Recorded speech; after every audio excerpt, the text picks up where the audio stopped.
Kisah kali ini bukan kisah yang berlaku dekat dia, tetapi berlaku dekat saudara dia, iaitu dekat mak lang dia, dan juga berlaku dekat nenek dia. Arwah balik rumah tu sebenarnya bukanlah arwah tu sendiri tau, tetapi mungkin jelmaan daripada jin ataupun syaitan yang menyerupai arwah untuk menakut-nakutkan orang yang masih hidup ni. Kisah ni sebenarnya berlaku dekat satu kampung di Teluk Intan, Perak. Yang mana kata ada ni, kawasan kampung dia ni macam kawasan taman perumahan. Dan arwah atuk dan nenek kepada Ada ni, dia punya rumah adalah rumah yang paling hujung dekat kawasan taman tu ataupun kawasan perumahan tu. Nak dijadikan cerita, pada satu hari jiran depan rumah atuk dengan nenek Ada ni meninggal dunia. Jadi kan, kita bila kawasan kejiranan ataupun orang kata satu kampung kan, tak eloklah kalau kita tak pergi melawat ataupun menziarah kan, ataupun pergi dekat majlis tahlil seseorang tu. Kebetulan pula masa kejadian tu adalah musim cuti sekolah. Jadi ramailah cucu-cucu arwah atuk dan juga nenek Ada ni balik ke rumah. Duduk dekat rumah nenek diorang lah. Maksudnya masa kejadian tu ramai dekat rumah nenek dengan atuk Ada ni. Dan Ada ni cakap masa tu jam menunjukkan pukul 10 malam. Adalah beberapa yang pergi dekat kenduri tahlil tu kan, mungkin ada lagi yang belum balik. Dan mak lang dia ni pula, disebabkan dia ni datang bulan, jadi dia tak pergilah ikut majlis tahlil tu. So dia adalah dekat rumah ni bersama dengan anak-anak dia dan juga anak-anak buah dia lah. Pada masa tu mak lang sekeluarga ni, dia orang tidur dekat depan TV dekat ruang tamu. Korang kena faham lah kan, biasalah kan kalau macam bila balik kampung ramai-ramai sangat, memang tak ada bilik. Biasanya okey, kau lepak situ, family kau tidur sini depan ruang tamu semua kan. Benda tu adalah sesuatu yang memang orang kata apa, kalau bagi Bika lah, kalau macam family Bika memang best sangat bila kita imbas balik kenangan masa budak-budak duduk tidur ramai-ramai dekat ruang tamu kan. Okey, so balik semula dekat cerita mak lang Ada ni. Dia ni mungkinlah dia jenis yang tidur awal kan. So dia pun terbangun dan bila dia tengok dekat jam menunjukkan pukul 10 malam. Kemudian mak lang ni pun pergilah ke toilet dan dia pun melepaskan hajat kecil. Lepas tu sekembalinya mak lang dia ni ke tempat tidur dia balik, tiba-tibalah pula perut dia ni rasa sakit, rasa macam memulas, nak membuang kan. Jadi nak tak nak kenalah bangun balik untuk pergi ke toilet. Tetapi masa dia bangun balik untuk pergi ke toilet tu, alangkah terkejutnya mak lang dia ni sebab dia nampak sesuatu tengah berdiri betul-betul dekat pintu masuk rumah atuk dia orang tu. Dia memang terkejut sangat sebab benda yang dia nampak tu adalah sekujur tubuh yang pakai kain kapan tau. Dan pada masa itulah tiba-tiba je hidung mak lang dia ni terbau kapur barus. Disebabkan mak lang ni dah memang ketakutan sangat-sangat. Memang dia kata yang dia tak boleh nak bergerak langsung. Dia cuma pandang je benda tu. Badan mak lang ni memang kaku habis. Tak boleh nak bergerak, tak boleh nak baring, tak boleh nak lari. Sebab dia terlampau terkejut tengok benda tu. Dan lagi menakutkan, benda tu pun membalas pandangan tau. Maksudnya berbalas pandangan. Mak lang tengok pocong, pocong tengok mak lang. Pocong tu pula, dia statik je berdiri. Dia tengok je mak lang ni. Dan dia tidak pula melompat ke, berguling ke. Tak ada. Dia cuma tengok je dekat mak lang ni.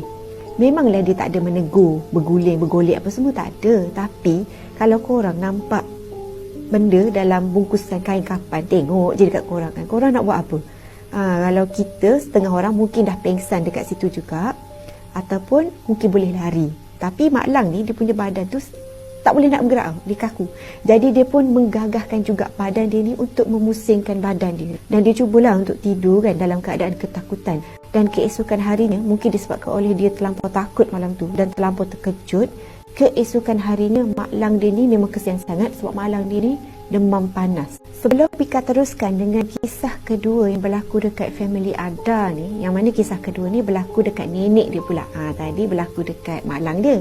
Yang ni berlaku dekat nenek Ada ni pula. Kisah ni sebenarnya berlaku beberapa hari. Maksudnya selang beberapa hari selepas kejadian di mana mak lang dia ni nampak pocong berdiri dekat pintu rumah dia orang tu kan, rumah nenek dia orang tu. Pada malam tu, masa tu jam menunjukkan pukul 10.30 malam. Dan tiba-tiba nenek Ada ni dia telah pun mendapat panggilan telefon daripada Mak Su Ada yang mengatakan yang dia ni tak sihat. Jadi Mak Su Ada ni tak perlu ikutlah kem persekolahan tu. Dan kata Ada, sebenarnya jarak di antara sekolah Mak Su dia ni dengan rumah nenek dia ni dekat je, dalam kalau macam perjalanan tu dalam 10 minit macam tu je. Jadi pada masa tu arwah Atuk Ada ni masih hidup lagi lah. Okey, dan nenek dia ni pun bagi tahulah dekat Atuk Ada ni, okey, untuk pergi ambil Mak Su dia ni dekat sekolah. Lepas tu atuk dia ni pun pergilah ambil Mak Su dia ni dekat sekolah kan. Dan walaupun pada masa tu jam telah pun menunjukkan sekitar pukul 11.40 malam, nenek Ada ni pelik lah.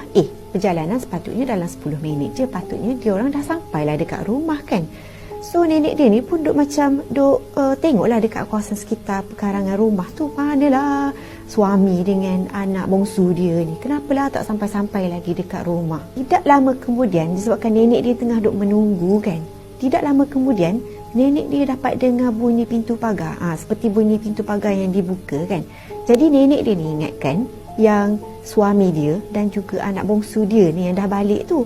Tetapi malangnya bila dia buka je pintu rumah ataupun bila dia intai je di sebalik pintu rumah tu, apa yang dia nampak ialah bukan atuk ataupun Mak Su yang ditunggu, tetapi ada satu jenazah berkain kapan yang tengah menyandar dekat pintu pagar rumah atuk dia ni. Dan pada masa tu nenek Ada ni cerita yang lembaga tu tadi, susuk jenazah tu tadi tidak memandang ke arah nenek, tetapi dia sandar sambil tengok je dekat rumah jiran nenek dia ni yang baru kematian ahli keluarga yang tadi kan, yang baru meninggal tu beberapa hari lepas. Dan masih segar lagi diingatan nenek dia yang dia memang dengar yang seakan-akan jenazah tu tadi menangis tau, menangis sayu sangat. Tetapi disebabkan oleh terkejut dengan bunyi yang dia dengar, bunyi orang menangis, dan juga tengok susuk jenazah duk sandar dekat pagar rumah dia tu kan, nenek Ada ni pada masa tu memang terkejut sangat-sangat dan ketakutan sampailah dia rebah. Dan akhirnya nenek dia yang rebah tu ditemui oleh suami dia dan juga Mak Su Ada ni. Masa dia orang ni pun baru balik daripada sekolah kan. Cuma dekat sini Ada tak bagi tahulah kenapa atuk dengan Mak Su dia ni lambat sampai ke rumah. Dia tak cerita dekat Pika, dia cuma ceritakan kisah seram yang berlaku dekat nenek dia tu je.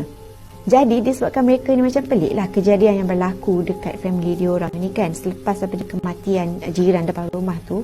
So siasat punya siasat, rupanya barulah dia orang tahu yang ada pihak yang sepatutnya bertanggungjawab ni, dia orang ni lupa untuk angkat air mandian jenazah ni untuk buang. Maksudnya air mandian jenazah tu masih ada lagi dekat kawasan pekarangan rumah jiran dia orang tu.